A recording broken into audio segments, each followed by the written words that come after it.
Vamos agora então, pessoal, dar continuidade à nossa matéria, certo?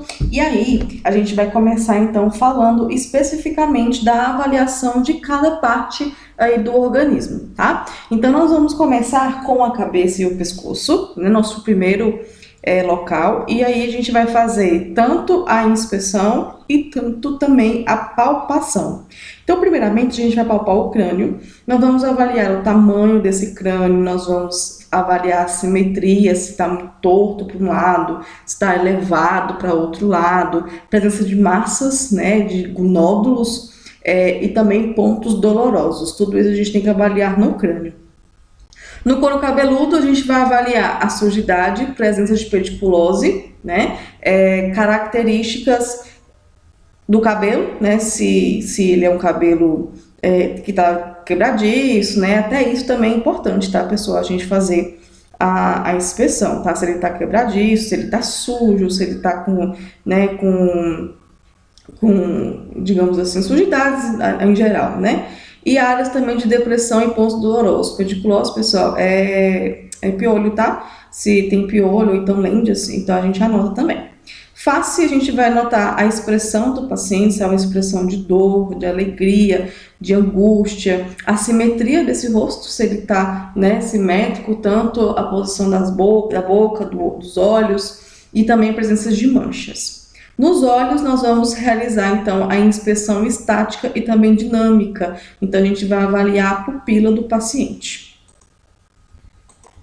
A gente, né, parte, então, para a avaliação do sistema respiratório, que envolve aí o tórax. Então, primeiramente, a gente vai fazer a inspeção. Lembrando, pessoal, que a gente tem que fazer nesta sequência, tá? Então, a primeira inspeção, a gente vai fazer a inspeção estática e dinâmica. A gente vai pedir primeiramente para o paciente respirar e depois para ele parar de respirar, para a gente poder avaliar.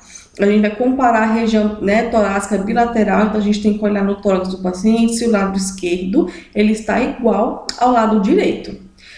Vamos avaliar também a forma, movimentos respiratórios, assimetria, diâmetro antero-posterior, também deve ser avaliado, então a gente vai olhar na frente e também atrás. Vamos avaliar se esse paciente está respirando normalmente, ou então se esse paciente respira, né, com dificuldade, ou então se ele está fazendo uma hiperventilação, uma hipoventilação, então a gente vai avaliar tudo isso.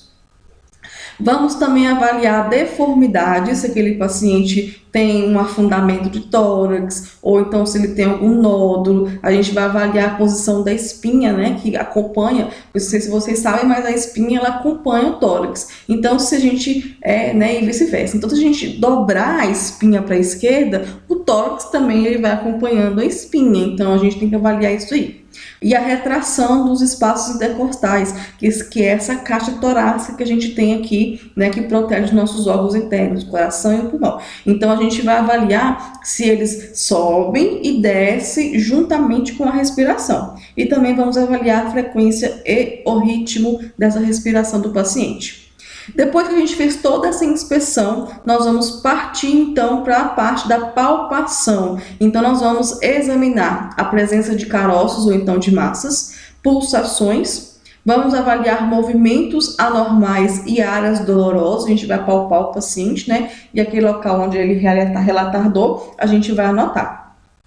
Vamos mensurar também a expansão torácica e profunda da respiração e o frêmito tático ou então vocal. E aí a gente vai avaliar como que o paciente está falando, né? Se ele tem uma voz rouca, se ele tem uma voz fina, se ele tem ali uma dificuldade de respirar, uma fala ofegante, né? Se ele cansa para poder falar, tudo isso é avaliado no tórax, no sistema respiratório, né? E por último, nós vamos avaliar então a ausculta. Então a gente vai avaliar o movimento que o ar faz dentro dos pulmões. E aí a gente vai detectar a presença de obstruções nas vias aéreas, sons respiratórios normais ou anormais, ou então o que a gente chama de adventícios, tá? Anormais é a mesma coisa que adventícios. E crepitações, roncos, sibilos, também atrito pleural, isso também é uma questão que a gente ganha experiência ao escutar esse tipo de sons, tá bom? Então, a ausculta, ela deve seguir um padrão sistemático.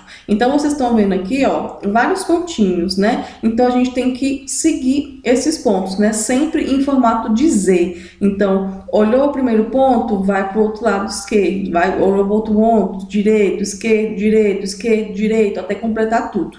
E isso também é feito aqui nas costas do paciente. Então, sempre, ó, em forma de zigue-zague, a gente vai auscultando aqui os pontos principais, tá bom?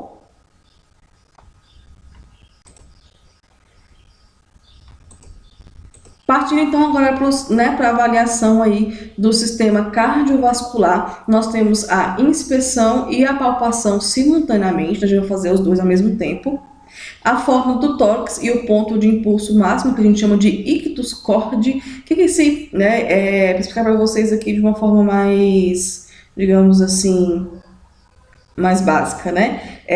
Que é, então, pessoal, a ponta, né, do impulso apical, porque o nosso coração ele tem uma ponta, né? E esse local, essa ponta do coração fica em determinada parte aí da parede torácica. Então, a gente pode palpar e sentir pulsando o coração, né? Que a gente sente aí comumente. A gente quer sentir, às vezes, antigamente, quando a gente não sabia de pulso, né? Não sabia de frequência cardíaca, a gente colocava a mão no coração para poder sentir ele pulsar, né? É isso, então, que a gente chama de ictus cordis.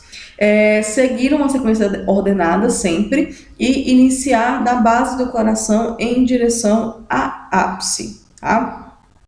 Então, a gente vai primeiro inspecionar as pulsações visíveis, porque se você for tirar a blusa do paciente, né, e observar ele, a gente consegue ver o coração pulsando, né, muitas vezes. Ou então, a gente deve avaliar se essa pulsação ela é exageradamente elevada. Devemos inspecionar e também palpar, né, o segundo espaço, né, intercostal direito, que a gente chama de área aórtica, o segundo espaço intercostal, que a gente chama de área pulmonar, o terceiro espaço intercostal que a gente chama de segunda área pulmonar e o quarto ou então o quinto espaço intercostal, área mitral ou então na apical. Eu espero que vocês tenham visto isso aí em anatomia, porque é extremamente importante que a gente saiba onde é que ficam, né, os espaços intercostais para a gente poder conseguir entender essa questão. Então a gente aqui vai fazer a ausculta do coração, né, para poder detectar sons cardíacos normais, sons extras cardíacos ou então murmúrios, a gente chama, né, os murmúrios cardíacos, sibilos contínuos ou então sons de sopro, que já são as observações que não são adequadas, né? E a gente deve ouvir no começo, no meio e no final, sempre na fase sistólica ou então diastólica, então a gente tem que avaliar em todos esses momentos. Nós devemos também auscultar o ritmo e a frequência, né, comparando com a apical e radial. Então, a gente vai né, ali fazer a detecção do pulso radial, lembra que a gente aprendeu lá em princípios? Então, a gente vai fazer essa comparação da frequência que a gente está auscultando no tórax do paciente e na frequência que a gente está escutando no pulso. Devemos observar também a presença de arritmias, que são aqueles sons que não são característicos do coração, e devemos também avaliar os sons extracardíacos, que são em cada tempo de ausculta, tá?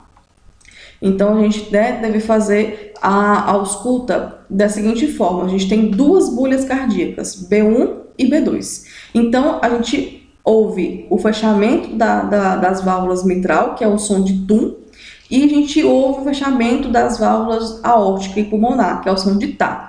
Então, o coração fica tum, tum, tá, tum, tá, tum, tum, tá. Se a gente ouvir um tum, tum, tum, tá, né, que sai aí dessa normalidade, é porque há um problema de sopro no coração, né? São sons aí alterados, tá? Então, as bolhas cardíacas são normais, né, no tum, tá. Fez tum, tum, tum, tá, ou tá, tá, tum, né? Qualquer outra alteração que foge da B1 e da B2, a gente vai então ter um achado cardíaco. Então, só para poder ilustrar vocês quais são os locais de escuta que a gente estava falando aí sobre os espaços intercostais. Então, aqui a gente tem esse pontinho vermelhinho, que é o foco aórtico. Então, a gente vai pegar o estetoscópio e colocar nesse foco aórtico aqui. Nós vamos ter aqui também a área pulmonar, que é aqui o local, né, onde a gente vai colocar também, que fica no segundo espaço intercostal, né, próximo ali do externo. A gente tem a área tricúspide, que é esse azulzinho aqui, que fica mais embaixo um pouco, né, que ela fica na metade inferior do externo. E a gente tem o foco mitral, que é esse amarelinho aqui, que ele é aí o foco, né, o local apical, que é onde fica, né, a ponta do nosso coração. E ele fica aí, a ausculta no quinto espaço intercostal, na linha hemiclavicular, que é essa linha aqui, ó, que desce na clavícula, né? A clavícula fica bem aqui. Então ela vai descendo, né? E aí o foco mitral fica bem rente a essa linha, certinho? E aí, então, a gente tem essa avaliação aí do sistema cardiovascular, tá? Então, aqui a gente parte, né, para os possíveis achados na escuta cardíaca. Então, esses aqui são os possíveis achados na escuta cardíaca. Nós temos o sopro, né, que origina-se devido ao fluxo turbulento do sangue. Os sons de galope, que é como se fosse um cavalo mesmo cavalgando, né? Esse som que eu mostrei para vocês, que ele é o enchimento do ventrículo que não ocorre adequadamente, e né, ele tem uma vibração temporária na diástole. Estalidos, que é um som incomum, né, e agudo após a B2, que é o Tá, e ele é perceptível ao longo da borda external esquerda, né, que fica ali mais próximo da parte esquerda do coração. Nós temos os atritos, né, que são os sons de rangido, né, que podem ser detectados entre a sístole e também entre a diástole.